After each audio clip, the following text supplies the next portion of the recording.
மன்னிக்கிறேன். உணர்ச்சி வசப்பட்டு காப்பாத்தும் போது கொஞ்சம் தாக்கிட்டேன்.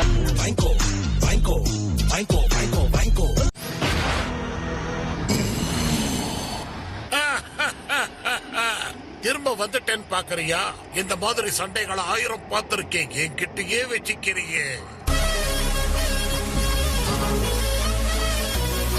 சக்தியை நீ பார்க்க போற. இத பார்த்ததுக்கு அப்புறமாவது வாய் பேசக்கூடாதுங்கிறத கத்துக்க.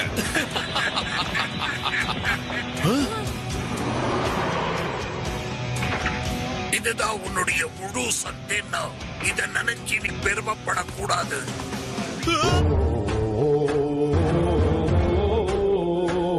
உங்க யாருக்குமே என் மேல நம்பிக்கை இல்லைன்னு எனக்கு தெரியும். அப்ப எதுக்காக உதவி செய்யற? நீங்க நம்மள சுலபமா ஏமாத்திட்டு போயிடுவேன். அப்படி செய்யற ஆளா இருந்தா நான் சொல்றதை ஞாபகம் வச்சுக்க.